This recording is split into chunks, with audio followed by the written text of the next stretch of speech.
Olá, pessoal, bom dia, boa tarde, boa noite. Na aula de hoje, nós iniciamos o nosso bloco de demografia, tratando sobre a evolução das taxas de mortalidade.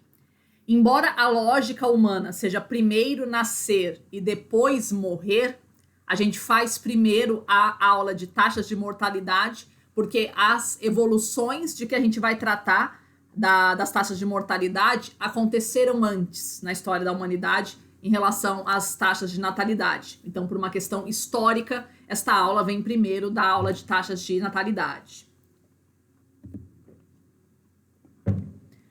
A taxa de mortalidade é calculada a partir do número de mortos que você tem sobre o total de população que você tem. Se não houve uma aniquilação geral, este número, espero, será sempre menor do que 1. Então, se você colocar que toda a população morreu, então o número de mortos dividido por toda uma população, essa fração vai dar 1, esse resultado. Se morreu menos gente do que a população total, esse número vai ser menor do que 1, e esperamos, que seja bem menor do que 1. Então, para você trabalhar com menos casa depois da vírgula, você vai multiplicar esse número por 1000, para você evitar trabalhar com esse excesso de decimais. Então, você vai dizer que a taxa de mortalidade de uma determinada população é 29,76 por 1000.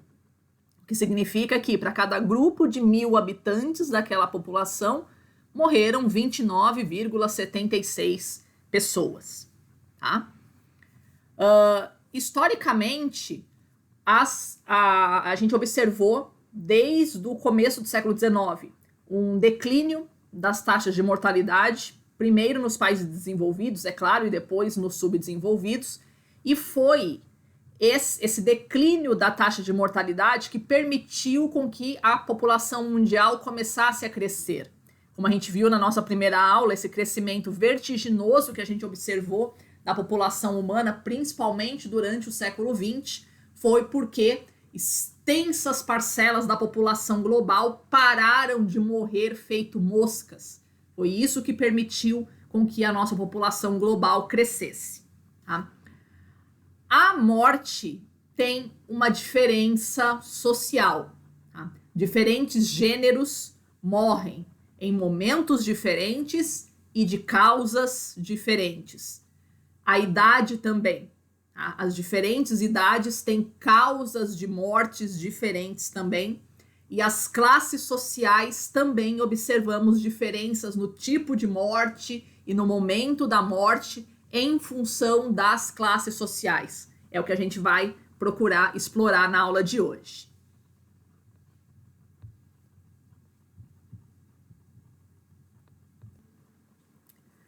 Quais foram os fatores que levaram a uma queda de mortalidade generalizada no mundo?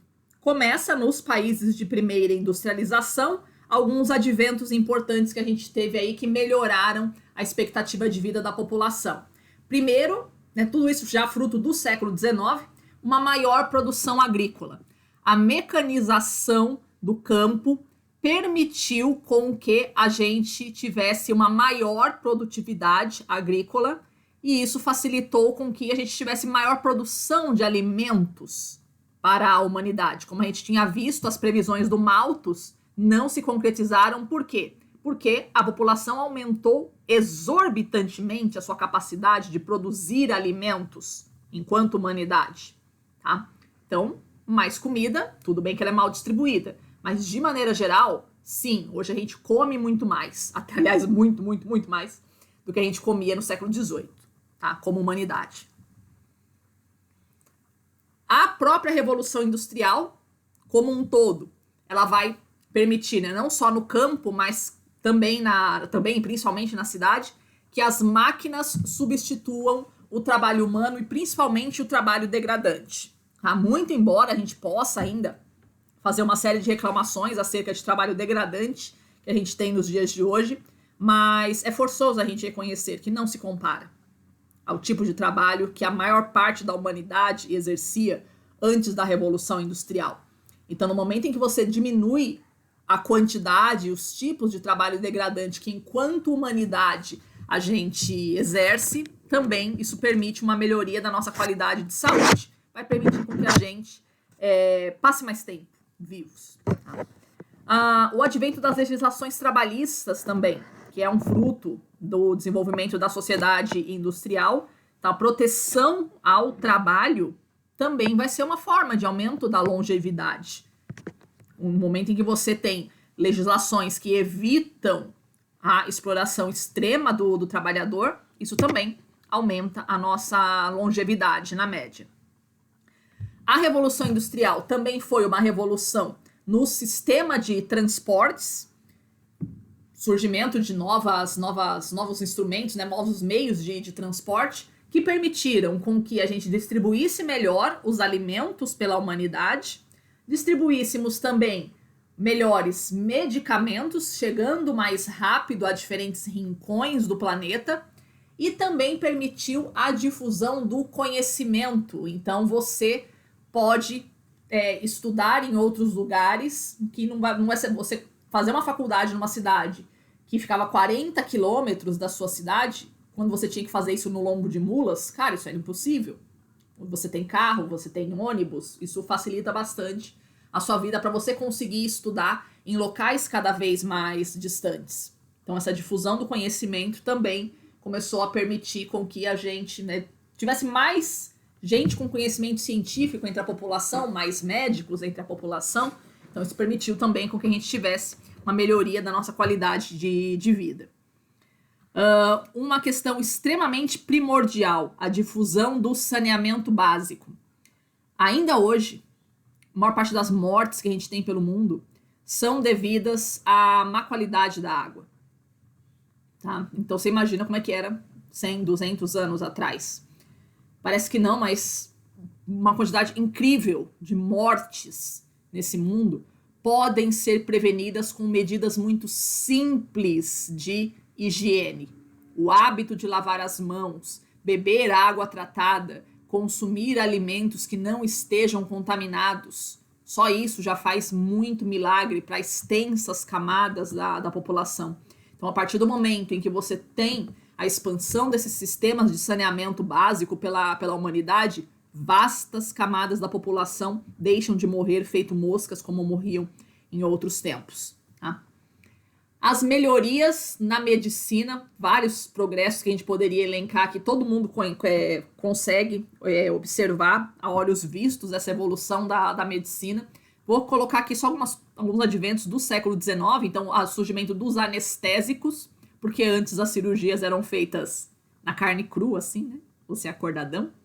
Pensa como é que deveria ser, fazer uma amputação só você cheirando um éterzinho ali. Pelo amor de Deus. Se você morria, era muito mais fácil você morrer numa mesa de cirurgia do que você morrer da doença que você teria. Aliás, ainda, não sei como é que é vocês, mas pros meus avós e tal, o pessoal mais antigo, eles têm muito medo de cirurgia. Fala em cirurgia, meu Deus do céu. A galera entra em desespero de você ter que fazer uma cirurgia. Por quê? Ainda é um resquício desse vento que soprou durante muito tempo na história da humanidade. Fazer uma cirurgia era um negócio extremamente arriscado. Hoje não, né? Hoje a gente tem uma série de cuidados, mas sim, as pessoas, era mais fácil você morrer numa cirurgia do que você continuar levando a sua doença. Tá? O surgimento das vacinas, então essa possibilidade de você inocular numa pessoa um vírus atenuado e ela desenvolver a imunidade a esse vírus, isso também é um advento do século XIX. Os antibióticos, que é um medicamento que vai combater uma bactéria que está produzindo uma doença em você, isso também é um advento do século XIX. E os hábitos de higiene, conforme a gente já abordou. E a questão da urbanização. Mais gente morando perto uns dos outros, cara, sua vida fica muito mais fácil. Você mora perto do mercado, você mora perto da farmácia, você mora perto do hospital, qualquer coisa que você precisar, os serviços estão perto de você, o vizinho está perto de você para te acudir se você precisar. Quando a gente mora no campo de forma muito isolada, cara, a vida é muito difícil. Conseguir um remédio é difícil. Conseguir alguém que te ajude numa emergência é difícil. Conseguir levar você até o hospital, caso você precise, é muito difícil. Tá? Então, no momento em que você vive na cidade, cara, facilita bastante a vida de muita gente. Ah, professora, mas na cidade tem criminalidade, na cidade tem poluição. Volta pro campo então, meu bem. Se você acha que a vida no campo é tão boa assim como você tá pensando, o que você tá fazendo na cidade? A prova de que você realmente acredita que a vida na cidade é melhor é que você mora em uma. Tá?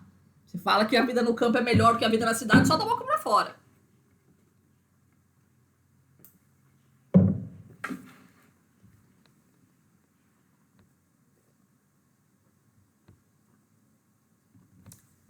Historicamente, a redução da mortalidade no Brasil iniciou-se com as crianças. Por quê? Porque prevenir mortes de crianças é um negócio muito fácil em termos médicos. Do que uma criança morre? Crianças morrem de subnutrição, de falta de vacinação e de doenças relacionadas ao saneamento básico. Então, se você der comida, der vacina e der água de qualidade para as crianças, a probabilidade delas sobreviverem é altíssima. Tá? E são aspectos de melhoria de qualidade de vida que são muito baratos e que, uma vez implantados numa população, atingem extensas camadas da população. Então, uma vez que essas melhorias vão surgindo numa determinada população, o ganho de qualidade de vida que a gente tem, né, de expectativa de vida, é assombroso entre as crianças. Mais para frente é que a gente vai observar o aumento da expectativa de vida, a redução da mortalidade também, melhor dizendo, entre os adultos e os idosos. Por quê? Porque prevenir doenças entre adultos e idosos é mais difícil. Tá? Os adultos e os idosos morrem de doenças crônicas, primordialmente. Tá? As doenças crônicas, elas se desenvolvem ao longo de toda uma vida de maus cuidados com a saúde. E são doenças mais caras, mais difíceis de serem tratadas. Tá? Então, uma vez que você tem uma doença gerada por alguma característica crônica, vai ser menos provável que você consiga reduzir essa mortalidade do que é para uma criança, por exemplo, com uma simples vacina, um simples saneamento básico de qualidade, uma simples alimentação minimamente de qualidade, já consegue salvar muita gente. Deu para entender qual é o ponto? Tá? Então, primeiro a gente salvou as crianças. E agora é que a gente consegue perceber esse aumento da expectativa de vida entre os idosos e os adultos. Tá?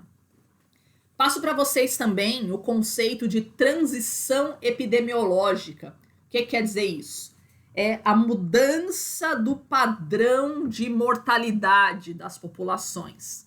Então, você pode ter o que a gente chama de populações de mortalidade jovem, que é quando as mortes se concentram entre os jovens, ou seja, população, mortalidade infantil, ou seja, as crianças não conseguem atingir idades mais avançadas.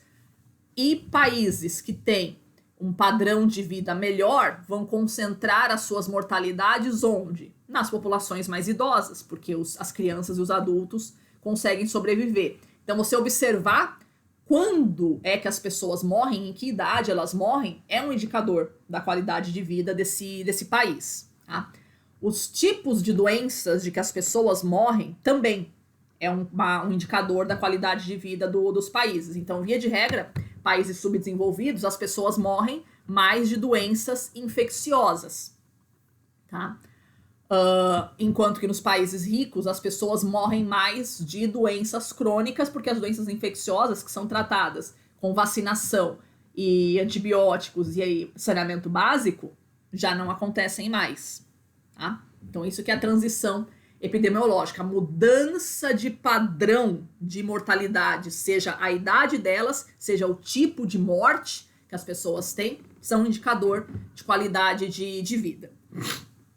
A gente pode falar também, nos dias de hoje, de um conceito contrário, que é o conceito de contratransição epidemiológica. O que significa isso? Padrões de mortalidade e de doenças que pareciam superados retornam. A gente tem casos bastante emblemáticos no Brasil, principalmente a questão do sarampo. A gente tinha praticamente exterminado o sarampo na década de 90. Para os anos 2000 ele começou a voltar. Por quê? Porque a gente tá vacinando menos as populações. Eventualmente a gente tinha aí no inverno uma epidemia de sarampo, mas, cara, parece que o sarampo voltou a ser uma doença endêmica no Brasil. Porque a taxa de vacinação, de maneira geral, das populações, ela está diminuindo, tá? O sarampo é o mais emblemático, mas a gente observa uma contratransição epidemiológica em praticamente todas as doenças que envolvem vacinação no Brasil. Cara, poliomielite. Poliomielite, o Brasil, se eu não me engano, ele ficou mais de 30 anos. 30? Não, 40. Cara, o Brasil acho que ficou uns 40 anos sem registrar um único caso de poliomielite. Voltou agora, a gente já está registrando várias dezenas de casos de poliomielite por ano. Poliomielite é uma doença que ela é transmitida por água contaminada. Ou seja, se você tiver vacinado, cara, você consegue se livrar da poliomielite. Então, a baixa cobertura vacinal que a gente tá tendo está permitindo com que doenças que eram consideradas superadas estejam voltando. Isso é o que nós chamamos de contratransição epidemiológica.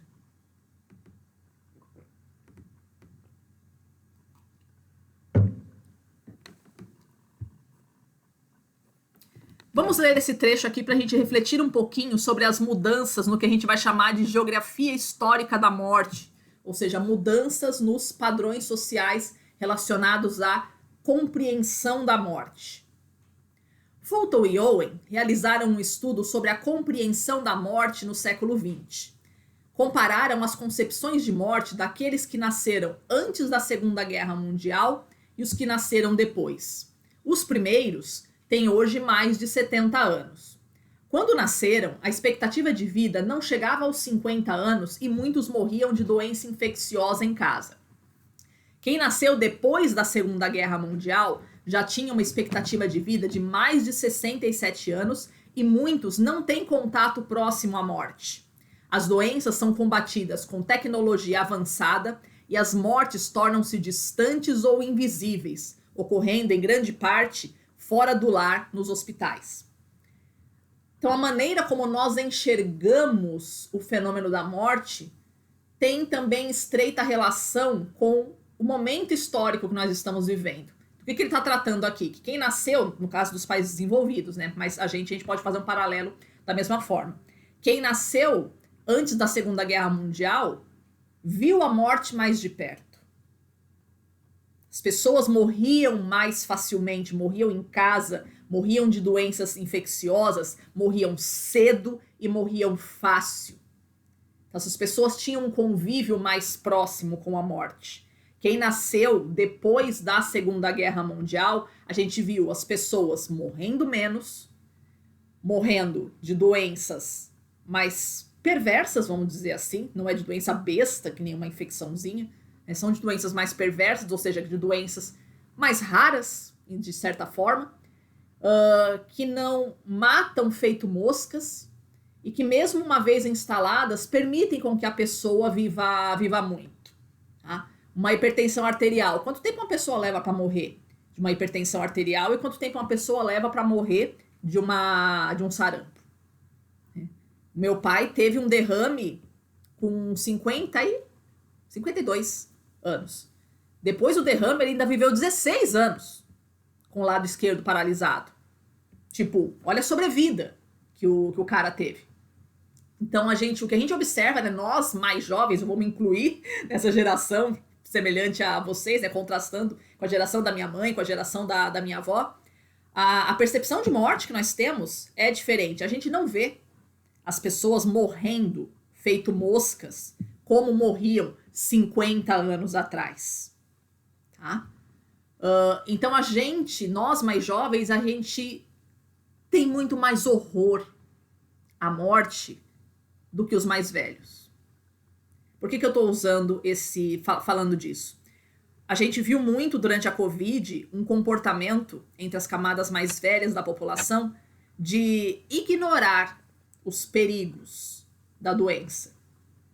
Né? A gente observou, vocês devem ter observado isso na família de vocês, porque eu observei muito na minha.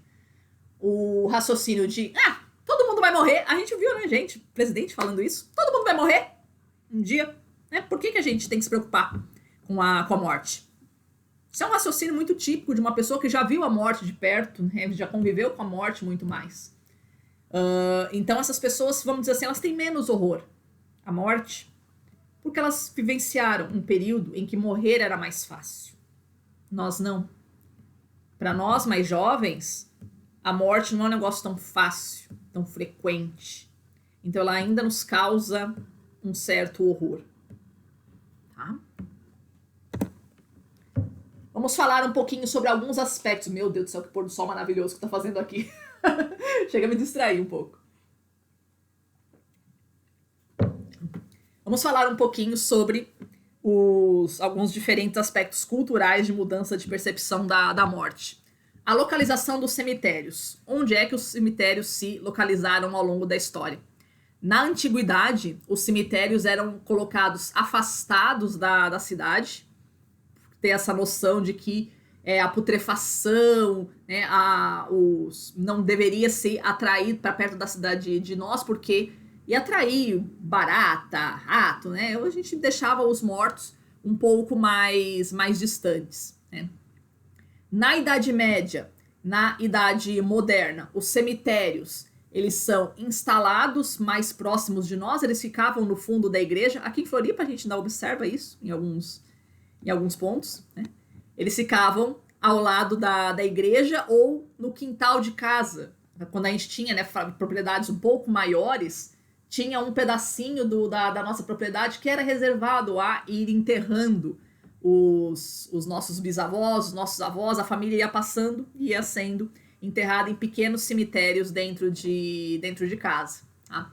Eu estive na Inglaterra em 2024 e a gente ainda observa bastante disso. Ainda tem muitos cemitérios anexos às igrejas e muitos desses cemitérios hoje viraram praças públicas, sabe? Tipo, a igreja já foi embora, já desapareceu, já foi bombardeada durante a guerra e tal, mas o cemitério ainda tá ali. Então, você tá andando numa praça pública e de repente você tropeça num túmulo, assim. Eles ainda ficaram. Então, à medida que as cidades foram crescendo, elas foram engolindo os cemitérios, eles vão fazendo parte da paisagem. Mas a ideia era de que os mortos ficavam próximos de nós, né? Eles ficavam próximos em casa ou, né, na igreja, essa noção de você ter essa religiosidade da morte. Já no século XIX, a perspectiva higienista retorna e a gente volta a localizar os cemitérios nas periferias das cidades, né? Novamente nessa percepção de que você não deve trazer esses fatores de doenças para perto de nós, né? Manter esses vetores de doenças perto de nós, e os cemitérios começam a ir se localizando nas periferias das cidades. É lógico que conforme as cidades vão crescendo, esses cemitérios vão sendo engolidos pela cidade, eles voltam a fazer parte da paisagem urbana. Mas a ideia inicial era essa, né? Localizar os cemitérios mais para a periferia.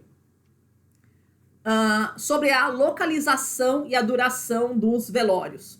Os velórios antigamente eram feitos em casa e eram velórios longos.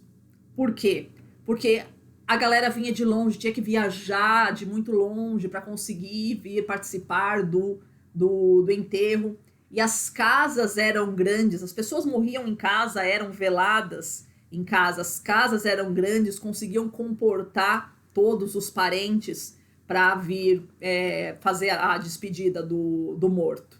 Tá? Na casa da minha avó, a gente tinha, ela mudou agora recentemente, mas tinha 2 salas, né? Uma sala de jantar e uma sala de estar. Tanto a minha avó quanto o meu avô foram velados ali na sala de estar, na sala da televisão. E até hoje, né? Toda vez que eu entro lá na sala delas, eu lembro de todos esses momentos. Meu avô morreu em 86, a minha avó morreu em 2001. Eu me lembro perfeitamente desse dia do velório deles. Ainda consigo observar, eu consigo lembrar né, daquele caixão, né, tanto do meu avô quanto da minha avó, ali na sala. Isso seria completamente descabido nos dias de hoje, né? Você ter essa lembrança, né? Você entrar na sua casa e ter essa lembrança do seu avô, do seu pai, da sua mãe, ali sendo velados dentro da sua casa. Mas isso era muito comum antigamente, né? Então a gente tinha isso, tinha essa questão da morte muito presente na nossa vida. O velório tinha acontecido na nossa casa, então era quase que inevitável você ter aquela memória, né? Ter aquela visão todo dia. Todo dia você lembrar, aqui foi velado meu avô, aqui foi velado a minha avó. Hoje, os velórios acontecem nos cemitérios, ou seja, não acontecem mais em casa, e são velórios cada vez mais curtos. Os últimos velórios que eu tenho presenciado, meu Deus, já teve velório que eu participei uns tempos atrás que, cara, duraram 2 horas. É tipo, oi, tchau, e vamos. Principalmente durante a Covid, né, os velórios estavam sendo muito curtos. Agora é que estão aumentando um pouquinho a duração. O último velório que eu fui, durou umas 6 horas. Durou umas 6 horas, né? Da liberação do corpo até o enterro demorou umas 6 horas. Tá aumentando um pouquinho agora, mas durante a Covid era 2 horas, cara, de velório, tá? Mas de qualquer forma é menos, né? Os velórios antigamente chegavam a durar 3 dias ali para você dar tempo de todo mundo chegar. Hoje não, né? Parece que a gente quer acabar com isso o mais rápido possível, assim, né? Tá, sei que já morreu, não adianta ficar chorando, vamos embora, vamos resolve logo isso e vamos tocar a vida. O local de se morrer a gente já tinha abordado. Antes a gente morria em casa junto com a família, agora a gente morre no hospital. O entendimento de que casa não é lugar para se morrer, né? Casa é lugar de alegria, hospital é que é lugar de se morrer. Quando a minha avó foi morrer, ela sempre deixou isso muito claro, né? Que quando fosse os últimos momentos dela, ela não queria ser mandada para um hospital. Ela sempre falou que queria morrer em casa, deitadinha, quentinha na caminha dela. E foi assim que a gente fez.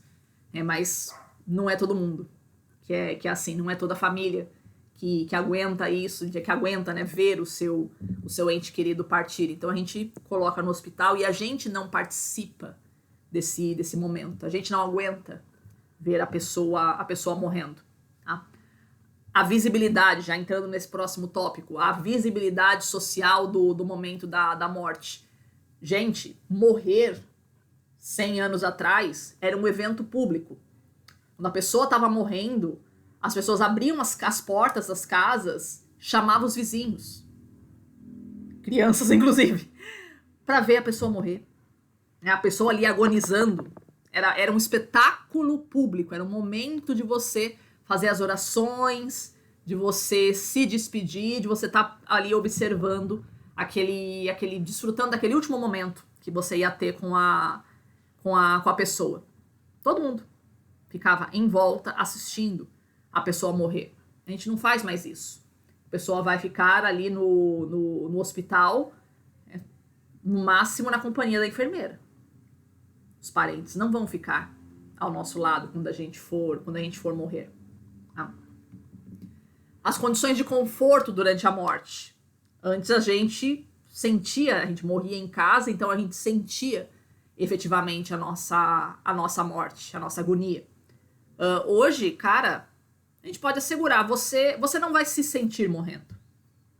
Você vai morrer sedado. As pessoas hoje morrem sedadas. Quando a gente percebe que a pessoa já não tá mais respondendo, né, já serão as últimas horas dela, a gente já seda para ela não sentir a morte. Então, quando ela efetivamente morrer, ela vai estar dormindo já. Ela já não vai ver essa agonia, né? Não vai passar por esse momento. Em relação ao consolo oferecido pela religião. Outrora, as pessoas eram mais religiosas, então elas suportavam mais a morte. Era um processo menos doloroso da gente atravessar. Sim, a religião ela oferece, a principal função social da religião é esta. oferecer um consolo para o momento da morte. Conforme as pessoas foram perdendo a sua religiosidade, foram perdendo a sua esperança, os lutos passaram a ser mais difíceis, porque a gente não tem esse consolo oferecido pela religião. A vestimenta das viúvas. A gente sabia que uma mulher ela era viúva pela roupa que ela estava usando. Ela passava a usar preto. Algumas usavam preto o resto da vida, outras usavam preto durante um ano. Variava isso culturalmente, mas de maneira geral, no Ocidente, existia esse costume da viúva usar preto. Tá? Então você via passando pela rua uma mulher toda de preto, você sabia que ela era viúva. Era até sinal de má sorte, né? Cruzar com uma viúva, esse papo todo. E hoje não. Hoje as mulheres usam a roupa que elas querem, você não consegue. Quantas mulheres você vai cruzar ao longo do seu dia que são viúvas e você não tem a menor condição de dizer isso. A aparência física, a roupa delas, não tem nenhum indicativo social que elas são viúvas, como era antigamente, em relação ao seu código de vestimenta. Então você não sabe, você não tem esse pensamento, né? Você é viúva, o que significa, né? Que o marido já morreu.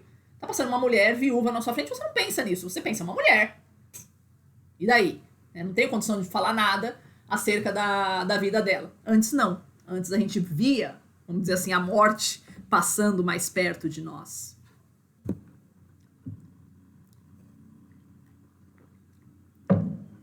Em relação ao padrão, ou ao local onde a gente mora, os centros urbanos são mais caracterizados por terem um número maior de mortes violentas do que o mundo rural. Então, à medida em que a população global foi se urbanizando, foram aumentando também bastante o número de mortes violentas. E a morte violenta, ela sempre produz um luto complicado para nós. Essa dificuldade de aceitação, essa noção de que ainda não era a hora daquela pessoa, que foi uma injustiça, o que aconteceu com ela. Então isso dificulta bastante para nós conseguir aceitar a partida da pessoa. Também em decorrência dessa melhoria da nossa qualidade de vida, o aumento da expectativa de vida aumenta também a incidência de doenças degenerativas. Porque se você morre jovem, você vai morrer basicamente de doenças infecciosas. Tá? Velho morre de quê? Morre de doenças degenerativas, doenças relacionadas à pressão arterial, ao colesterol, diabetes, né, as complicações relacionadas a essas doenças. E como a gente já comentou, todos os processos de doenças degenerativas são muito longos. Então a morbidade dessas pessoas é muito longa, o declínio de saúde delas é muito longo. Uma vez que a pessoa começa a manifestar algum sintoma de pressão alta, de diabetes, né, de doenças do sistema nervoso de maneira geral, cara, ela ainda vai durar mais 20, 30 anos. E você vai vendo essa redução, essa decadência da qualidade de vida dela. Então são processos de morte muito longos. A pessoa vai decaindo, mas morrer ela não morre. Quantos vocês devem conhecer no círculo de vocês também, que a pessoa está acamada há 15 anos e está viva ainda. Tá só o coió, mas está viva ainda. Isso não existia 100 anos atrás. As pessoas não duravam tanto tempo assim. Então, à medida em que a gente vai melhorando a possibilidade dos cuidados de saúde, mesmo gravemente doente, a pessoa consegue sobreviver. Consegue ficar lá, super difícil, mas viva. As mortes em guerras. A gente tem uma lenda urbana que diz que a gente tem uma melhor precisão dos ataques em guerras, então isso faz com que menos gente morra em guerras nos dias de hoje do que morria no passado. Não sei até que ponto isso é verdade, mas enfim, né? Temos também a questão da espetacularização da morte nos meios de comunicação. Cara, a minha irmã é apaixonada por podcast de crime. Mano, É direto, cara. Quando eu tô lá em São Paulo, ela vai pra academia muito cedo, e aí eu vou mais tarde, então quando eu volto da academia, ela já tá limpando a casa. Então eu entro em casa e escuto: o senhor foi encontrado morto com 67 facadas no peito. Que diabo é isso, cara? Tem que entrar em casa escutando esse tipo de narrativa. Ela adora podcast de crime. Quanto mais escabroso, melhor. E a gente observa isso, né? Tem bastante gente, séries, podcasts de maneira geral. Tem uma galera, né, já virou realmente um produto comercial isso. Essa é a espetacularização da morte. Sim, a gente tem um certo fascínio com mortes e parece que quanto mais escabrosas as mortes, melhor para nós. Né? Parece que a gente tem um certo... Alguns diriam que é um sadismo em ver esses programas de morte, mas tem uma explicação psicológica para a gente gostar desse tipo de programação. É uma forma de contraste de vida. Então, você observar uma circunstância de morte e você contrastar com a sua vida e você pensar: que bom que a minha vida não é assim. Tá? Não me interpretem mal, eu sei que vocês são pessoas inteligentes que vão entender o que eu quero dizer. Tá?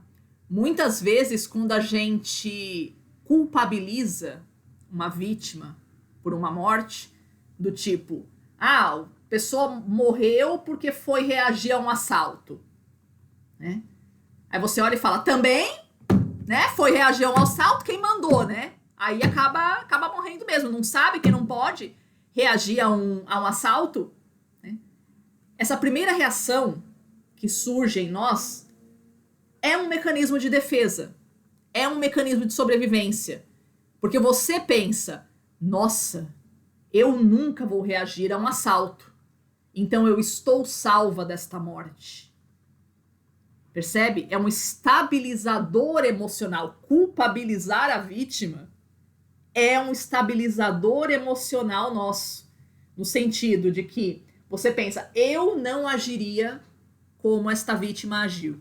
Logo, eu estou imune a morrer desta forma tão horrível como ela morreu. Percebe? É um mecanismo de sobrevivência psicológica nossa.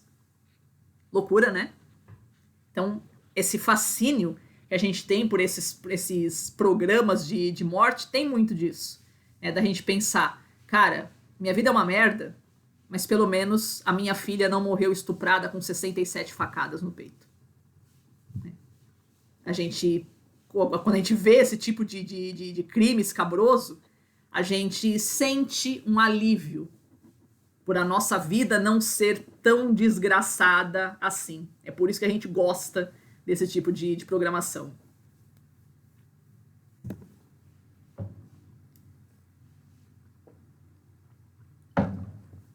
Tudo isso para dizer o quê? Que os rituais envolvendo a morte e o luto 100 anos atrás faziam com que a morte e o luto fossem processos intensamente vividos, tanto intimamente, ou seja, você enquanto indivíduo, como culturalmente. A morte fazia muito parte da cultura. Hoje, a morte é um assunto interdito, a gente não fala sobre a morte, a gente não menciona nomes de doenças, a gente tem horror à morte. Esse horror à morte tem um nome. Em psicologia, a gente chama de tanatofobia. Thanatos era um deus da morte. Então, a gente chama essa aversão que a gente tem a tudo de que trata a morte, nós chamamos de tanatofobia. Que é uma grande marca da nossa sociedade atual. A gente evita ao máximo falar sobre a morte, principalmente sobre as causas de morte, principalmente quando elas são mortes violentas.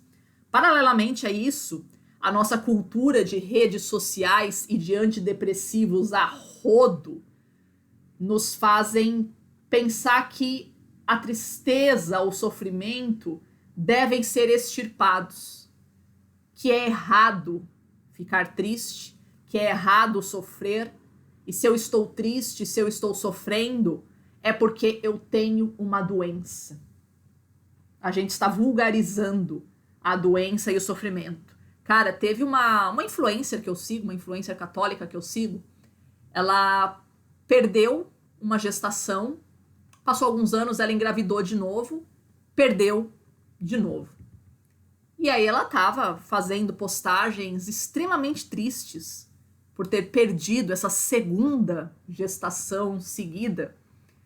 E 3 semanas depois desse segundo aborto que ela sofreu, a galera já começou a comentar ali no Instagram dela que ela precisava de um psicólogo, porque ela não estava bem, porque ela só estava falando de tristeza, de morte. Cara, você perdeu a segunda gestação seguida há 3 semanas. Como você espera que essa mulher esteja? Sério que você espera que ela esteja sorrindo, fazendo postagens felizes sobre quanto Deus nos ama? Sério mesmo? Parece que a gente se incomoda, a gente entra na rede social só para ver alegria. A gente não entra para ver tristeza. Então, quando você vê uma pessoa falando sobre as suas tristezas, ai, você tá doente, você precisa de um psicólogo, vai pro inferno. Sabe? Sofrer, ficar triste com algo que mais do que merece a sua tristeza por mais de 3 semanas é doença. Precisa de tratamento. Vai pro inferno. Sabe? Ninguém tem obrigação de ser feliz o tempo todo. Nós precisamos reaprender a sofrer. Ou melhor, eu diria que a gente precisa aprender a sofrer. Porque a nossa geração, né, já nunca aprendeu. A gente já nasceu achando que ser feliz é uma obrigação. E aqui eu trago de volta aquela discussão que a gente pincelou no início acerca dessa normalização e da perplexidade em relação à morte. A gente teve, durante a Covid, 2 tipos de pessoas, né? Aquelas que ficaram perplexas diante da quantidade e da velocidade com que as pessoas morriam, e aquelas que disseram que todo mundo vai morrer, então tá tudo certo, é só uma gripezinha. Tá? Mas, de novo, eu sei que vocês são pessoas inteligentes e vão entender o que eu tô querendo dizer aqui. Até que ponto a nossa perplexidade diante da quantidade e da velocidade com que as pessoas morreram durante a Covid não tem estreita relação justamente com o fato de que a morte deixou de ser algo normal no século XXI. Porque até o século XIX, meu amor, morrer era normal. As pessoas morriam muito, as pessoas morriam cedo e as pessoas morriam de causas bestas até o século XIX. Então, a desnormalização da morte é que é um evento inédito na história da humanidade. Você achar que não é normal pessoas morrerem muito e morrerem cedo, isso é muito novo. Essa perspectiva é muito recente na história da humanidade. Durante a maior parte da história da humanidade, morrer muito, morrer cedo e morrer de morte besta foi normal. Até que ponto? Aquilo que nós chamamos de normalização da morte não foi simplesmente uma perplexidade que nós tivemos de retornar a como a nossa vida era 100 anos atrás. Com pessoas morrendo aos montes e de uma morte besta.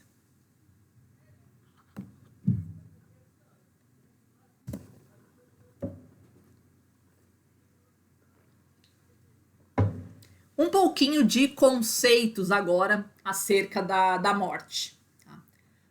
Quando você vai comparar as taxas de mortalidade entre diferentes culturas, diferentes nações, talvez seja interessante você não comparar a taxa de mortalidade global. Por quê? Porque existem nações que têm taxas de mortalidade extremamente altas, mas que são nações extremamente desenvolvidas, que é o caso do Japão e que é o caso da França. Se você for observar as taxas de mortalidade desses países, são extremamente altas, sim. Aí você fala, meu Deus do céu, como é que pode um país com uma taxa de mortalidade tão alta ser um país desenvolvido? Simples. Porque lá só tem velho. Né? Tipo, uma hora a gente vai morrer mesmo. Tá? Então, populações que são muito envelhecidas, via de regra, terão taxas de mortalidade bastante altas, sim. Mas não é porque é uma nação de má qualidade de vida. É porque tem uma composição etária de uma população que já está muito próxima, efetivamente, da morte. Então, é sempre interessante você comparar as taxas de mortalidade naquilo que nós chamamos de taxa de mortalidade normal, ou seja, por grupo de idades. Ou seja, nesse país e nesse outro país, quantas pessoas, qual é a taxa de mortalidade dos 0 aos 19 anos? Qual é a taxa de mortalidade dos 20 aos 45 anos? Aí você consegue perceber as diferenças de desenvolvimento, porque você pode estar incorrendo nesse viés, né, de considerar que uma taxa de mortalidade alta necessariamente é um indicador de má qualidade de vida. Não é. Ele pode estar simplesmente representando a composição etária daquela população que é muito envelhecida. Tá? Sobre a mortalidade infantil, nós temos 4 conceitos dependendo da idade em que acontece essa mortalidade. A chamada mortalidade perinatal, que é até 7 dias. A mortalidade neonatal, que vai de 8 até 28 dias. A mortalidade infantil tardia, que vai de 29 a 364 dias. E a mortalidade de menores de 5 anos, que vai de 1 ano até 5 anos.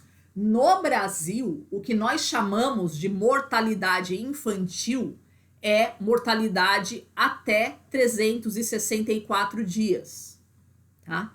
Então, uma criança de 2 anos que morre no Brasil não é contabilizada como mortalidade infantil. Tá? Em alguns países da Europa, sim, eles consideram mortalidade infantil até os 5 anos. Então, você também tem que ter atenção a esse dado quando você for comparar. Não falar comparar a mortalidade infantil do Brasil e comparar a mortalidade infantil da Noruega. O que é mortalidade infantil no Brasil? O que é mortalidade infantil na Noruega? Tá? Os conceitos podem não ser os mesmos. Tá? No Brasil, mortalidade infantil é só até o primeiro ano de vida. Tá? Quais são as causas dessas mortalidades? Via de regra, a mortalidade perinatal ela é mais difícil, vamos dizer assim, da gente reduzir. Por quê? Uma criança que não chega a viver 7 dias, normalmente é porque ela tinha alguns defeitos congênitos graves. Alguns defeitos que já traziam do útero e que realmente inviabilizavam a vida dela fora do útero. Tá? Então a gente só consegue prevenir esse tipo de mortalidade com muito dinheiro e com tecnologias muito avançadas. Logo que eu vim para Floripa, eu morei na casa de uma senhora cuja filha engravidou. Fazia tempo que ela estava tentando engravidar e foi aquela alegria quando ela descobriu que ela estava grávida. E aí, com alguns meses de gestação, ela descobriu que o moleque tinha uma deficiência no coração extremamente grave e que não apenas ele ia viver no máximo 48 horas depois de nascido, como o próprio trabalho de parto corria o risco de matar o moleque do coração. Então ela não podia entrar em trabalho de parto. O que ela fez? Ela teve que mudar para São Paulo, no final da gestação, alugar uma casa do lado do Hospital Beneficência Portuguesa, super baratinho, para que assim que ela sentisse a primeira contração, já correr para o hospital e fazer o parto e já encaminhar o moleque para cirurgia. Então ela fez o parto ali, o moleque já saiu dali, direto para o centro cirúrgico, fazer uma cirurgia no coração. Depois, com 1 ano de vida, ele fez outra. E depois, com 4 anos, ele fez outra. Né? Já é um adolescente hoje, tá vivo, tá bem, maravilha. Mas, se é uma família pobre, não vai sobreviver, obviamente. Né? Então, essa é a mortalidade mais difícil da gente da gente reduzir. Ela demanda tecnologia, demanda dinheiro. A mortalidade neonatal, de maneira geral, ela é devida às condições do parto, condições de higiene, e saneamento bem básico assim nesses primeiros dias. Né? Por fim, a mortalidade infantil tardia é o melhor indicador. E também a mortalidade de menores de 5 anos também vão ser os melhores indicadores da qualidade de vida de uma população. Por quê? Se uma criança de menos de 5 anos morre, seguramente não foi culpa dela. Tá? Quando você morre adulto, foi porque você fumou, foi porque você se alimentou mal, foi porque você não cuidou da sua saúde de maneira geral. No caso de uma criança, não existe isso. Não foram as escolhas dela que a mataram, percebe? A criança é um reflexo do ambiente onde ela está inserida. Então, se a criança morre de uma doença causada por falta de higiene, essa falta de higiene não foi culpa dela. Foi culpa do ambiente onde ela estava inserida, que ela está inserida num ambiente de pobreza. Se ela não se alimentou bem, não é porque ela não quis comer, é porque ela não tinha comida disponível, percebe? Então, sempre que você quiser avaliar a qualidade de vida de uma localidade, mortalidade infantil, mortalidade de menores de 5 anos é um indicador excelente, justamente por esse ponto. A morte de uma criança nunca é uma consequência de escolhas dela. Ela ainda não teve tempo de fazer más escolhas na vida, como teve um adulto, como teve um idoso, tá? Para o ano de 1990, a gente tinha que a mortalidade de menores de 5 anos no Brasil era de 92,8 por mil, ou seja, a cada 1.000 crianças, né, que chegavam até a idade de 5 anos, 92,8 tinham morrido aí por esse meio do caminho. E em 2021 a gente reduz esse valor para 37,1 por mil. Então, a gente percebe bastante, né, uma redução bem significativa que a gente conseguiu fazer. O conceito de expectativa de vida é a média de idade em que as pessoas morrem. Tá? Vamos observar aí a evolução no Brasil entre homens e mulheres para 1980, 2010 e 2025. Então, os homens em 1980 morriam aos 59,3 anos, as mulheres com 65,7. 2010, os homens morriam aos 70 anos, as mulheres com 77,7. Para 2025, os homens morrem com 73,3 anos, as mulheres com 79,9 anos. Quando eu estava fazendo essa aula, eu notei uma diferença. A última vez que eu tinha atualizado esse slide tinha sido em 2021 e caiu o valor para 2025, caiu em relação ao valor que era para 2021. Isso é uma consequência da Covid ainda, tá? Para 2023, 2024, esse valor com certeza era menor. Tá? Então a gente ainda tá nesse recovery aí da Covid, mas ainda sentimos os efeitos na composição etária da população, ainda estamos sentindo seus efeitos. A gente teve um ganho, claro, expectativa de vida, mas esse ganho já foi melhor. Essa é a ideia. Tá? Mas o que a gente observa? De qualquer forma, uma elevação da expectativa de vida tanto para homens quanto para mulheres.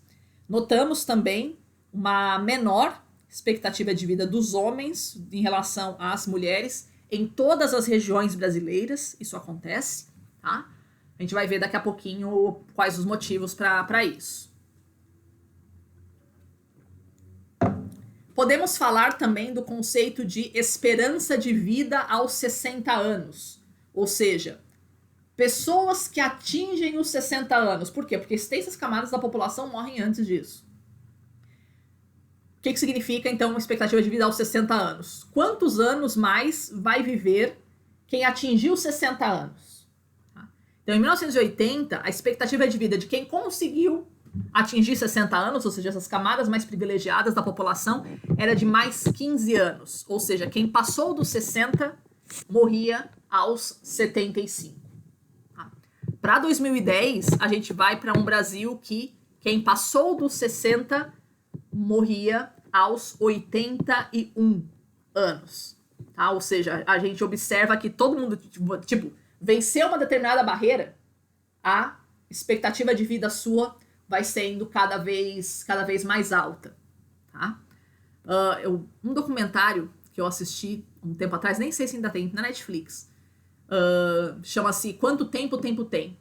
Chega lá uma certa altura e o filósofo que está lá discutindo, ele dizia que a cada ano que passa, você não está um ano mais próximo da sua morte. Você está 9 meses mais próximo da sua morte. Porque conforme o tempo vai passando, a humanidade vai tendo um ganho de expectativa de vida. Então a gente vai viver mais do que aquilo que a gente tá esperando. E atenção, mulheres que me ouvem, mulheres do estado de Santa Catarina, vocês vão viver mais do que 100 anos. Fiquem espertas com isso. O que a gente vai ficar fazendo até lá? Tá? O conceito de compressão da mortalidade. O que vem a ser? Imagina que você tem um gráfico, lembra daquela curva, né, que a gente falava de mortalidade na Covid? Tá? Compressão da mortalidade significa diminuir a largura dessa curva. Ou seja, aumentar a idade com que se morre. Ou seja, você vai dizer, tem bastante gente que morre jovem, tem bastante gente que morre adulto, tem bastante gente que morre idoso. Então você tem uma curva bem distribuída para todas as idades. Agora, e se todo mundo só morre idoso? Você tem uma curva que é concentrada entre os idosos, percebe? E temos também o fenômeno que a gente chama em estatística de redução da dispersão. Ou seja, a maior parte se concentra em idosos, mas ainda tem bastante gente que morre nas outras idades. Não. Né? Uma compressão dessa curva significa que quase todo mundo vai morrer aproximadamente naquela idade. Não tem muita divergência de padrão. Tá? Quanto mais nós conseguimos comprimir a taxa de mortalidade para idades mais avançadas e reduzir a dispersão desta curva, mais desenvolvida é a sua sociedade, porque você reduziu aquelas causas de mortalidade na população mais jovem. Tá?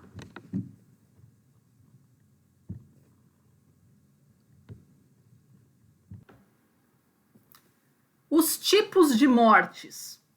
Nós podemos classificar os tipos de morte em mortes endógenas e mortes exógenas. Aqui existe uma certa discordância entre os autores.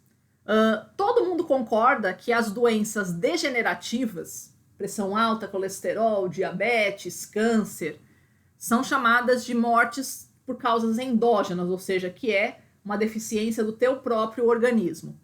E que as mortes por causas exógenas, também chamadas de mortes violentas ou mortes matadas, que são os acidentes de trânsito, os homicídios e os suicídios, são por agentes externos. Existe uma certa discordância entre os autores se as doenças infecciosas podem ser classificadas como endógenas ou exógenas. Alguns autores classificam como endógenas e outros classificam como exógenas. Mas, enfim, debates.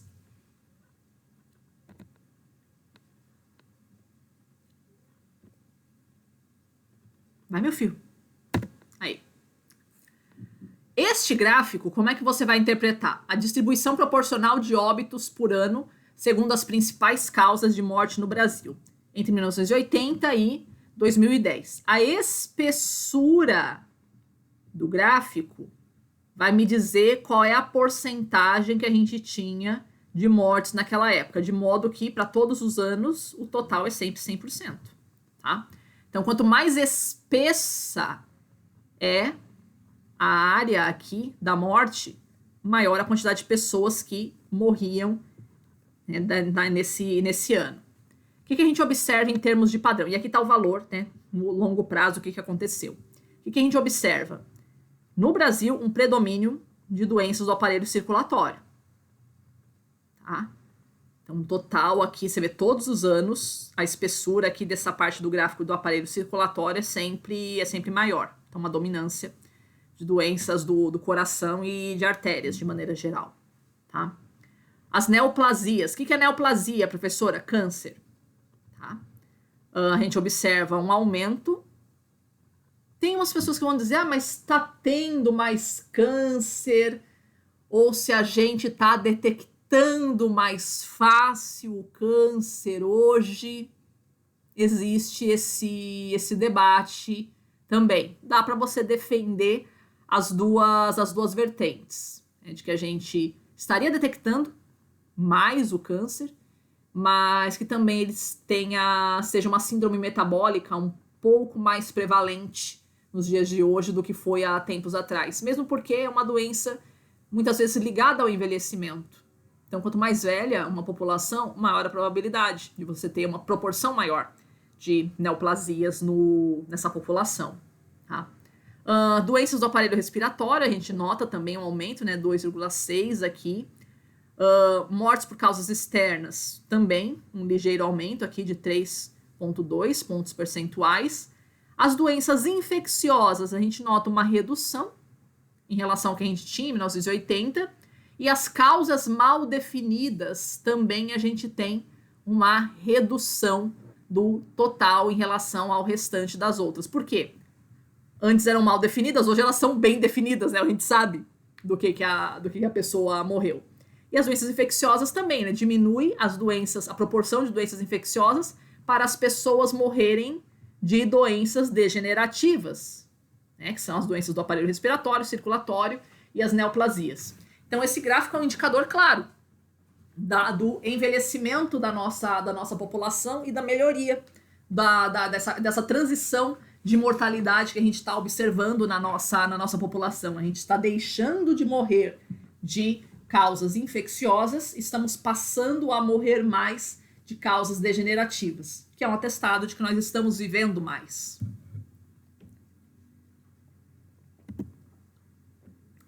As diferenças entre os gêneros. Este gráfico, ó, nesse eixo X, a gente tem a expectativa de vida dos homens e no eixo Y, a expectativa de vida das mulheres.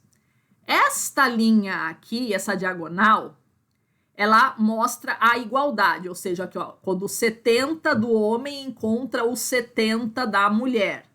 Tá? Pode reparar, ela sempre vai ligar os pontos iguais. Ou seja, se o país está acima desta linha, significa que as mulheres vivem mais do que os homens.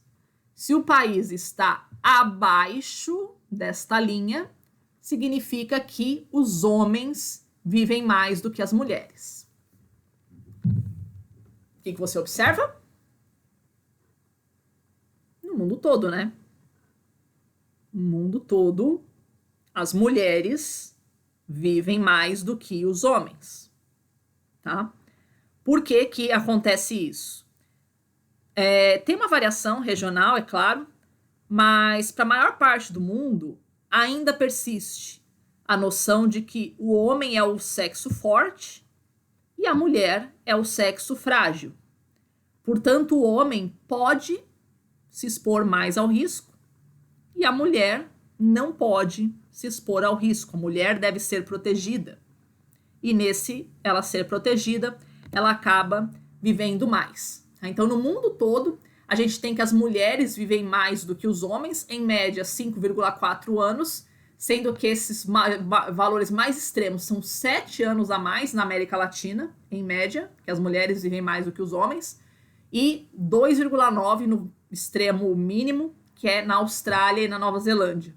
Então, conforme a gente vai aumentando a igualdade de oportunidades entre os sexos, a gente vai igualando também a taxa de mortalidade entre eles. Tá? Por quê?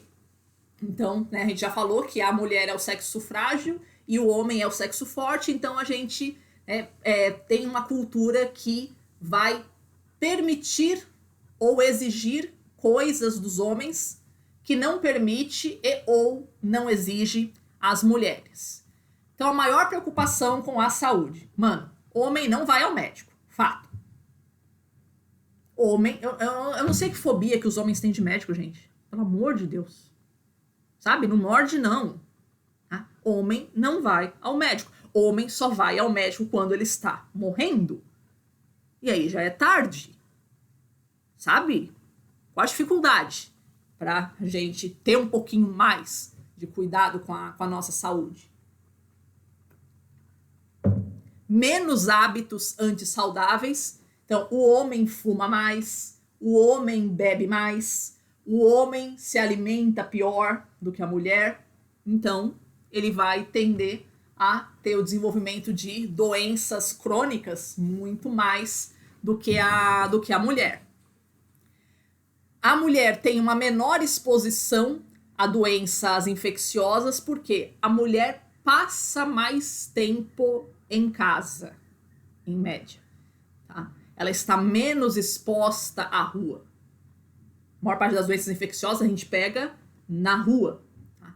A vida social do homem ainda é muito maior do que a da mulher. Então ele está mais exposto está mais perto de gente, né, vamos dizer assim. Então ele vai estar mais exposto também às doenças que essas pessoas têm. Mesmo para a AIDS, quando a AIDS começou, a taxa de prevalência dela era de 20 homens para cada mulher infectada. Hoje é de 2 para 1. Ou seja, a gente tem para cada 3 infectados, 2 são homens e uma é mulher. Então, muito embora tenha diminuído muito a diferença entre os gêneros para infecção por HIV, ainda é uma doença dominantemente masculina. A proporção 2 para 1 significa que temos o dobro de homens infectados do que mulheres infectadas. Os homens estão, sim, mais expostos a doenças infecciosas. As mulheres têm uma menor exposição à violência urbana. As mulheres se cuidam mais.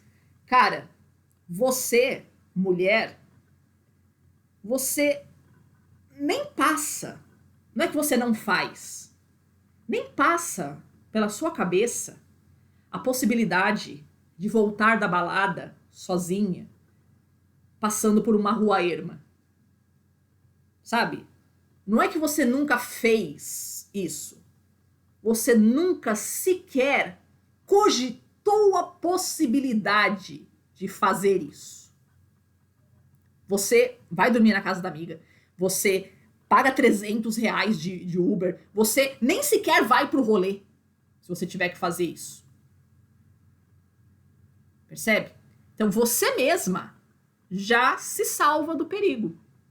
Quando você nem sequer cogita a possibilidade de se colocar numa situação de perigo. O homem não. O homem se sente mais à vontade para andar por uma rua erma sozinho, altas horas da madrugada. É ali que ele vai ser assaltado. Percebe? Então o homem se sente mais, ele sente, não, eu tô seguro, me garanto. Garante não, meu bem. Tá? Menos acidentes de trânsito, nitidamente, as mulheres se envolvem em menos acidentes de trânsito e menos graves também. Tá? Ainda falando em trânsito, mas ainda pegando essa questão da exposição ao risco, eu gosto sempre de contar essa história. Quando eu dava aula no cursinho em São Paulo, tava dando essa aula, né, falando sobre as diferenças de mortalidade entre o homem e a mulher. Algumas semanas depois, o pessoal, na hora do intervalo, professora, vamos lá na feira comer um pastel? Vamos. Né? Era eu e mais 2 alunas meninas e mais 3 meninos. Então éramos 3 meninas e 3 meninos no grupo. E a gente tinha que atravessar uma rua que era aquela rua chata que quando o farol fecha de um lado, ele abre do outro. Então, tipo, sempre tem movimento naquela rua. E até para você fazer aquela volta para chegar na faixa de pedestre, que ninguém faz isso. Então a gente queria atravessar naquele ponto mesmo, se você fica naquela vacilação, né? Vou, não vou, vou, não vou, vou, não vou. Tá bom. Numa dessa vacilação de vou, não vou, aquele momento assim que parecia que dava pra ir, mas talvez não dê, sabe? Nesse momento dessa vacilação, cara, foi instantâneo. Os 3 meninos atravessaram a rua e as 3 meninas ficaram. Cara, eu dei um grito pra eles lá do outro lado da rua. Eu falei, tá vendo por que homem morre mais fácil do que mulher? Tá vendo? A gente tá tendo aula prática aqueles. Pô, professor, é mesmo, né? Porra, olha o que vocês fizeram, cara. Vocês podiam ter sido os 3 atropelados agora, velho. Então é isso, né? O homem, ele se sente mais à vontade pra se arriscar. A mulher é mais prudente nesse sentido. Ela tem mais medo. Ela entende-se como frágil, então ela tem mais medo. Então, nesse medo, ela não se expõe ao risco. E também as mulheres cometem menos suicídios. A gente ainda vive numa sociedade que, né, dizendo que o homem é o sexo forte, então ele não pode ter uma doença mental. Ele é proibido de sofrer. E aí, quando o homem entra em sofrimento psíquico, ele não tem com quem contar. E aí ele vai ter o fim mais trágico do que a mulher em sofrimento psíquico.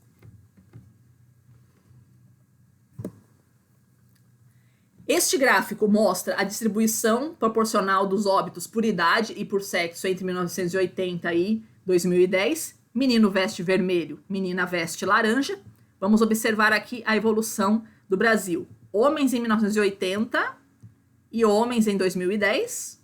Mulheres em 1980 e mulheres em 2010. O que aconteceu aqui? Olha o quanto diminuiu a mortalidade de menos de um ano. Tanto para o homem quanto para a mulher. Agora, olha que interessante que eu notei agora nesse gráfico, cara. O quanto que era muito maior a mortalidade do homem, do menino, né, com menos de um ano, e da menina, com menos de um ano. Nós efetivamente deixamos os meninos morrer mais fácil do que as meninas. Louco isso, né? Uma criança que morre com menos de um ano, ela tá sob responsabilidade da mãe, desculpa. A mãe cuida mais da filha menina do que do filho menino. Isso é um fato cultural. Isso precisa ser falado. Tá? E a gente observa, então, de maneira geral, ó, tá? As faixas mais... Olha isso, de 1 a 4. Quanto diminuiu? De 10 a 14. Tá?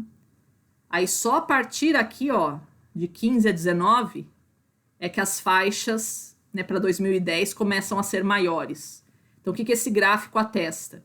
Que as crianças e os adolescentes que concentravam extensas camadas da nossa mortalidade em 1980 diminuiu muito, estrondosamente.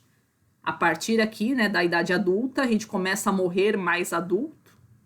Então a gente vai ter taxas de mortalidade proporcionais para 2010, para todas as faixas etárias aqui, maiores do que 1980. Mas percebam o quanto que o gráfico dos homens é mais gordo do que o gráfico das mulheres.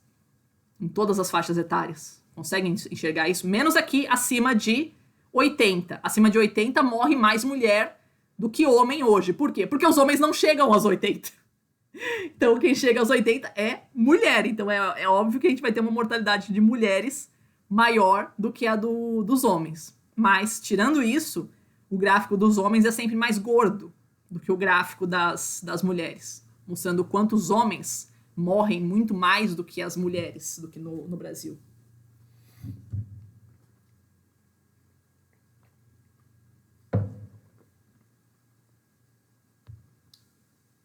Este gráfico mostra a sobremortalidade masculina. Ou seja, para um mesmo grupo de idades, quantos homens morrem e quantas mulheres morrem. Este gráfico, essa linha laranja do gráfico, seria a igualdade. Aqui a gente tem as faixas etárias, tá? E esse aqui seria a linha da igualdade, ou seja, para cada 100 homens na faixa dos... para cada 100 homens que morrem na faixa dos 5 aos 9 anos, morrem 100 mulheres. Tá? Sempre que o gráfico estiver acima desta linha laranja, significa que homens morrem mais do que mulheres nessa faixa etária. Então, o que a gente observa? Que, de fato, somente a faixa etária dos 80 a mais é que eu tenho uma mortalidade masculina inferior à feminina. Tá? Por quê? De novo, os homens não chegam aos 80 anos. Então, a gente tem muito mais mulher com 80 anos no Brasil do que homem. Então a gente vai ter, obviamente, uma taxa de mortalidade maior. Mas para todas as faixas etárias, eu tenho uma mortalidade masculina superior à mortalidade feminina. E onde é que ela se concentra? Na faixa dos 20 aos 24 anos. Olha isso. Para cada 100 mulheres que morriam dos 20 aos 24 anos em 1980, morriam 228 homens. E para cada 100 mulheres que morriam dos 20 aos 24 anos em 2010, morriam 454 homens. Isso tem que ser falado. Tá? É basicamente violência urbana que isso faz isso aí. Essa morte tem idade, tem cor, tem classe social. Tá? O que a gente observa é que sim, ainda no mundo, mortalidade masculina é muito maior do que a feminina. Mas entre os jovens negros da periferia, ela é escandalosamente maior.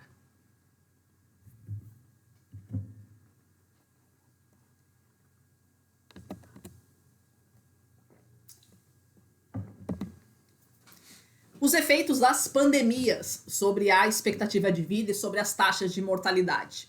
A epidemia do HIV, a maior parte do mundo ela já é controlada, digamos assim, tá? Com exceção do notável do continente africano. Aqui na América Latina, ela já é bastante controlada. Tá? A gente tem uma redução da prevalência, ou seja, de qual é a fatia da população que é infectada, uma redução da mortalidade, ou seja, quantos morrem efetivamente de AIDS, e uma redução da morbidade. O que é a morbidade?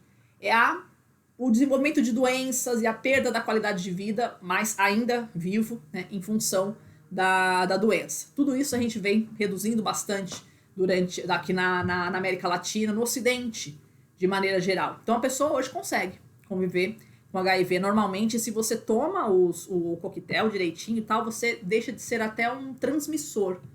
Né? Você tem o vírus, mas você não transmite. Aqui a gente tem uma tabelinha mostrando a expectativa de vida na África Meridional, que é o grande bolsão de AIDS no mundo. Então, qual era a expectativa de vida? O que aconteceu em virtude da epidemia de AIDS? Então, a gente tinha aqui, em média, a expectativa de vida na África Meridional era de 63,1 anos em 1990, cai para 53,1 em 2005, ou seja, em 15 anos a gente perdeu 10 anos de vida de um africano. Vamos para 63,1, que era o nível que a gente tinha em 1990, só em 2015, ou seja, 25 anos em que não houve progresso. Vamos para 65,5 em 2019, você fala, legal, né? E caímos novamente para 61,8 em 2021, Covid, né? Uma coisa que a gente tem que pensar com relação à mortalidade, eu não lembro qual foi a pessoa que falou isso, a ideia de que quando morre uma pessoa, morre também uma cabeça e 2 braços. Quando você tem camadas extensas de população morrendo a rodo, pensando em termos puramente capitalistas, tá? É produtividade que a nação perde. Olha o quanto que essas pessoas poderiam produzir com mais uma cabeça e mais 2 braços trabalhando. Tá? Tem países no mundo ainda onde a expectativa de vida é de 50 anos. Cara, na moral, se você esperasse ter uma expectativa de vida média de 50 anos, você faria faculdade? Não, cara. Sabe? Se você não tem perspectiva de vida, você nem sequer pensa. Não é tipo que o mundo não te dá oportunidade. Você mesmo não vai atrás de oportunidade. Sabe? Você fala, pra quê? Se eu não vou poder desfrutar? Então, a mortalidade cedo e a mortalidade de extensas camadas da população é uma perda de produtividade para uma nação também. A Covid, a gente sabe que ela teve uma redução, uma maior mortalidade entre os idosos do que entre os jovens. Ela pegou muito mais gente com comorbidades. Tá? E ela produziu, de maneira global, uma redução da expectativa de vida de 1,2 anos, na faixa a partir dos 65 anos, sendo que foram 2,3 anos na Ásia Central e Meridional, que foi o maior bolsão da doença, e 1,5 anos na América Latina. Tá? A partir de agora, crianças, eu vou passar a falar sobre o suicídio. Tá? Então, se os seus ouvidos são mais sensíveis a esse tema, eu sugiro que você interrompa a transmissão da aula neste ponto. Tá? Os suicídios. Aproximadamente 800 mil pessoas morrem por suicídio todos os anos nesse planeta. Para cada suicídio, a gente tem muito mais gente que tentou, para cada suicídio consumado, né, a gente teve muito mais gente que tentou se matar, tá? Então, acho que é 7-1.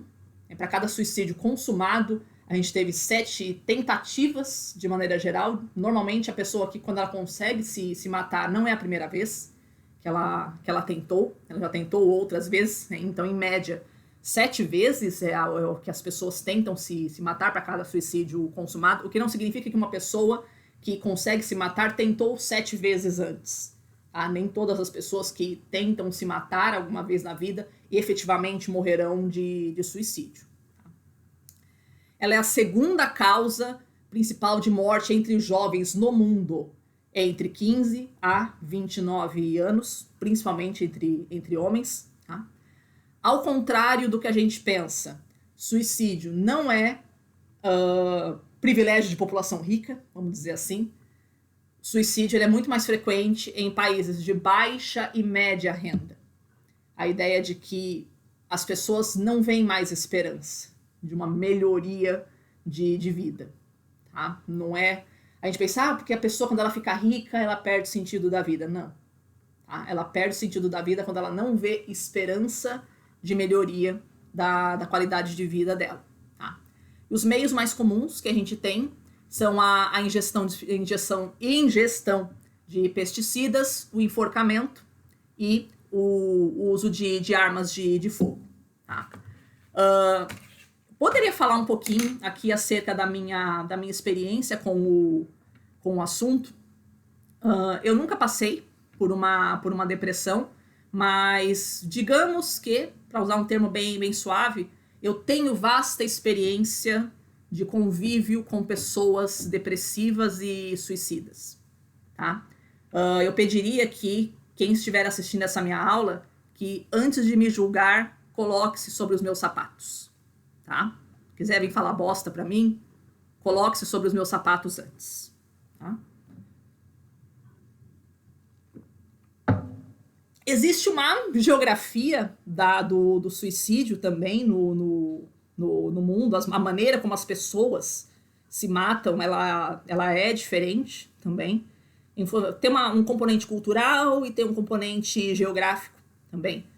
Aqui em Florianópolis, por exemplo, é muito comum, a galera sabe disso, né? Se jogar da ponte, se jogar do shopping Beira-Mar. Em São Paulo é muito comum a galera se jogar no metrô.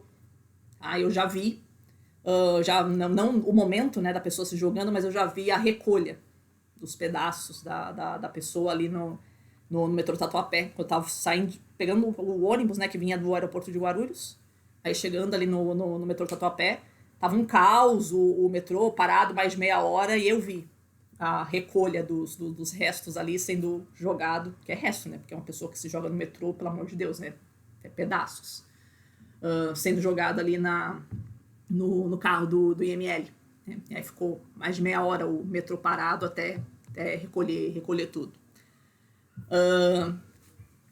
Uma coisa que a gente tem que considerar também com relação falando, né, não em relação ao suicídio, porque a gente fala muito sobre o suicídio e sobre o suicida.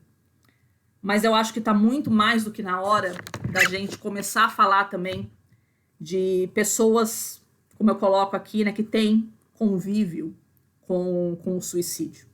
Tá? Que tem uma história de convivência com os suicidas. A gente fala muito pouco, né, sobre o impacto que o suicídio produz, não na vida de quem morre, mas na vida de quem fica.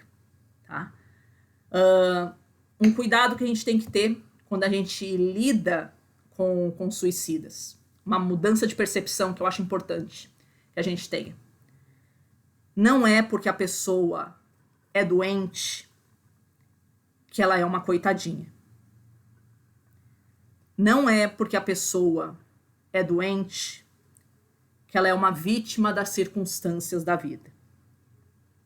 Sim, a vida pode ser cruel conosco, mas não raro mesmo, pessoas depressivas são vítimas de merdas que elas próprias fizeram com a vida delas.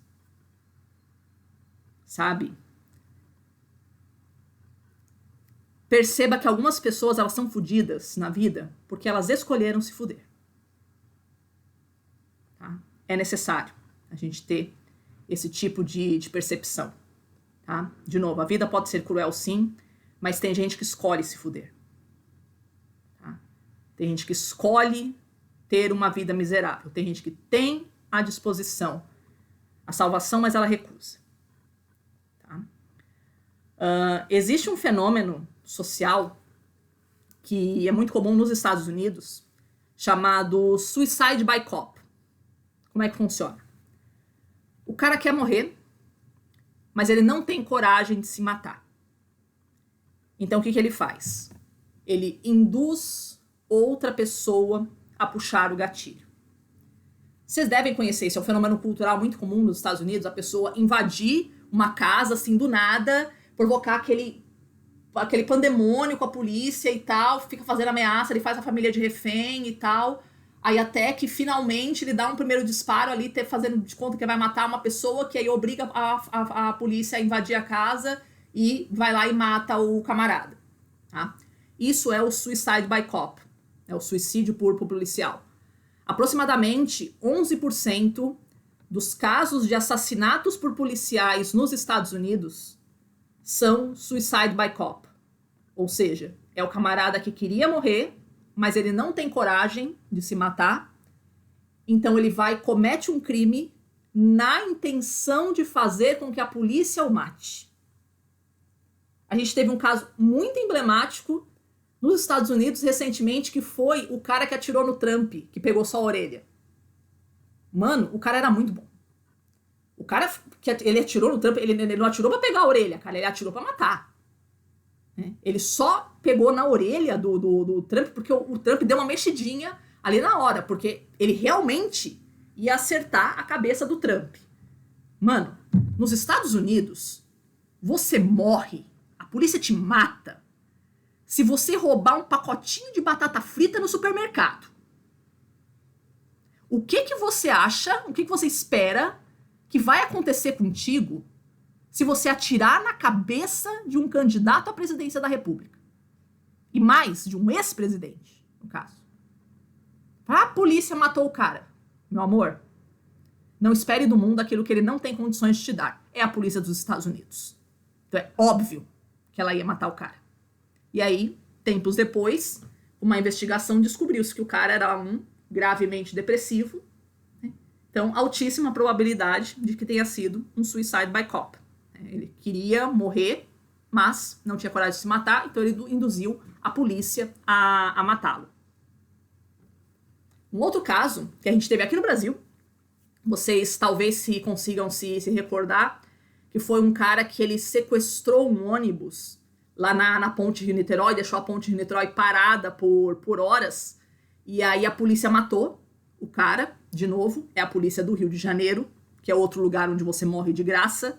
Então o que você espera se você sequestrar um ônibus? E vocês vão se lembrar daquela cena que foi o Witzel descendo do helicóptero comemorando. Esse crime ficou mais famoso por essa cena do Witzel descendo do helicóptero ali comemorando do que pelo sucesso da operação policial em si. Rio de Janeiro tinha aquela marca terrível do caso do ônibus 174, né, que foi uma operação desastrosa da polícia. Então o Witzel estava ali comemorando a operação bem-sucedida, vamos dizer assim, da polícia, em que só morreu o bandido. Tá? Também foi um caso de suicide by cop. O cara era gravemente depressivo e queria que a polícia o matasse. Meses depois a gente teve um outro caso em São Paulo, também mesma coisa, né? O cara foi sequestrar um ônibus, também um depressivo, que foi sequestrar um ônibus, só que tem um pequeno problema, né, cara? Em São Paulo a polícia não mata de graça igual mata no Rio de Janeiro. Então o cara só foi preso. Sabe? Faz as coisas direito, cara. Quer morrer, vai pro Rio de Janeiro, vai pros Estados Unidos, não fica em São Paulo. Tá?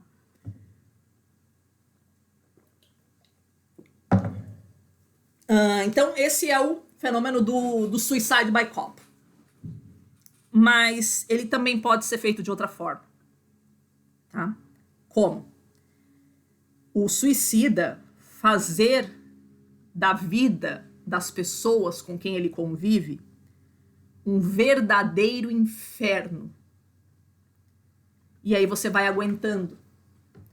Porque afinal de contas a gente tem uma consciência social acerca do suicídio, da depressão.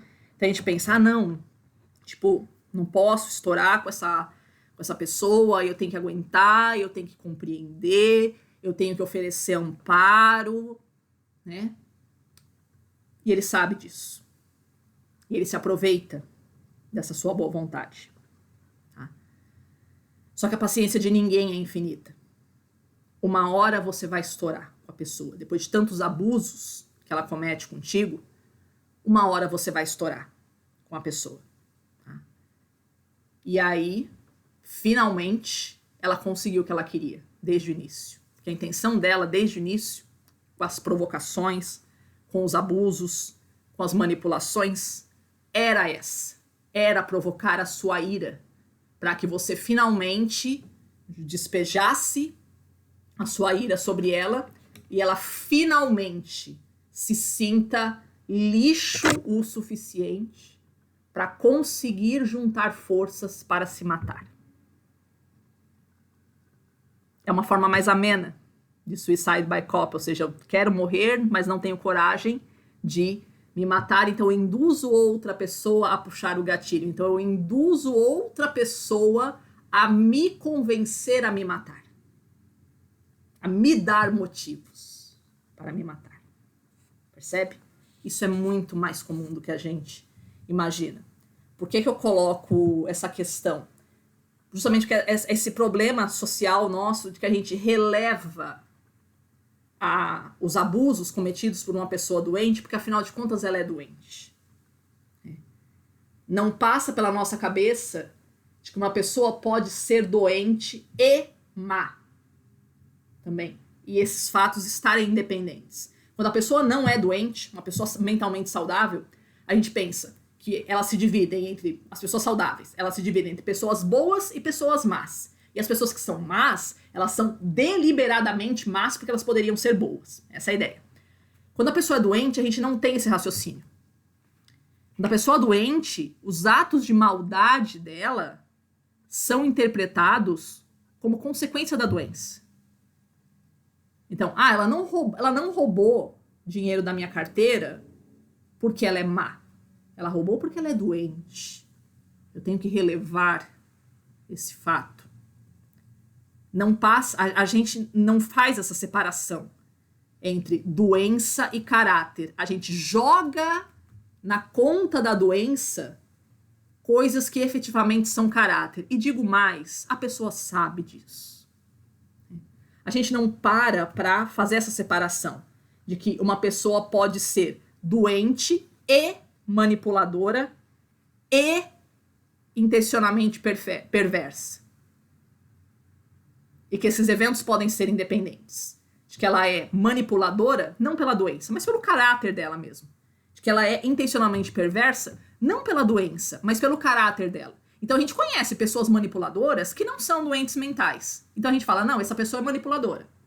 Beleza. Mas quando a pessoa é doente, você não fala que ela é manipuladora. Você fala, ai, coitada, ela é doente.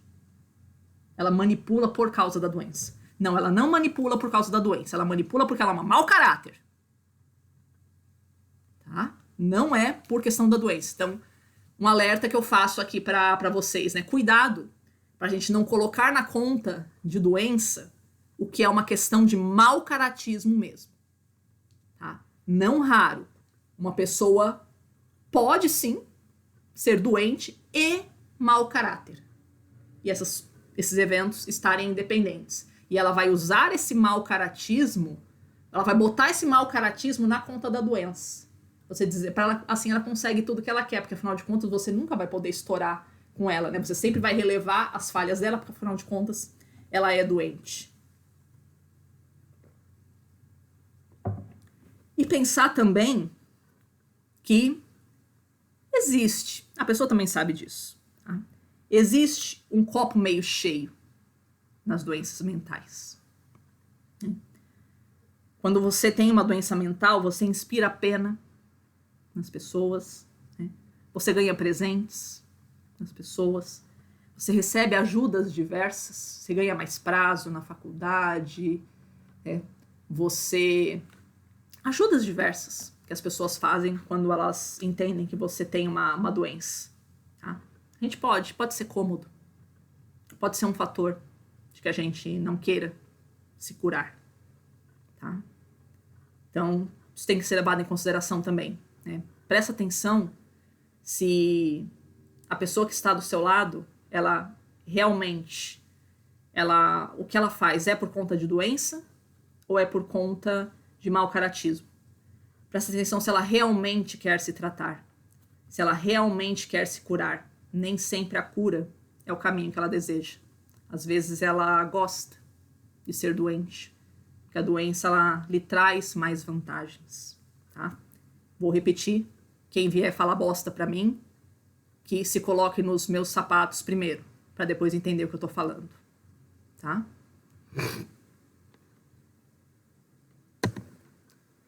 Coloquei aqui um videozinho de uma propaganda do HSBC, que faz a gente pensar sobre o valor da morte. Eu não vou conseguir projetar ele aqui, já tentei fazer isso, então na hora que eu sair aqui da gravação do PowerPoint vai zicar toda a gravação, então não vou colocar esse videozinho aqui, mas tem o link aqui para vocês. Então é um vídeo interessante, 1 minutinho, né, que mostra pessoas em situações extremas, situações limites de vida, e se questionando, fazendo perguntas bestas acerca da vida delas, tá?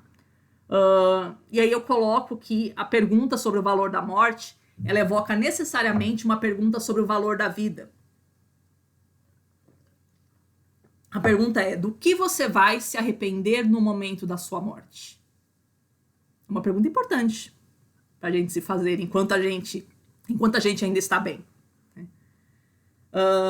Que tal se a gente se arrepender, assim como nessa propaganda? Que tal se a gente se arrepender de não ter feito coisas bestas?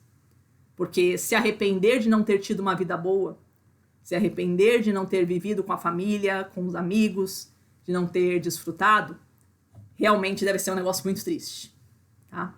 Fica o convite para que a gente, assim como nessa propaganda, se arrependa de coisas idiotas. Que a gente se arrependa de não ter passado tempo no escritório. Quem se arrepende na hora da morte de não ter passado tempo no escritório foi porque passou tempo com a família. Percebe o raciocínio que eu quero colocar? Então, fica o convite para que na hora da nossa morte a gente só tenha arrependimentos idiotas e não arrependimentos genuínos. Porque ter arrependimento genuíno significa que você não viveu certo. É bom que a gente tenha, como na propaganda aí que eu sugiro, arrependimentos idiotas.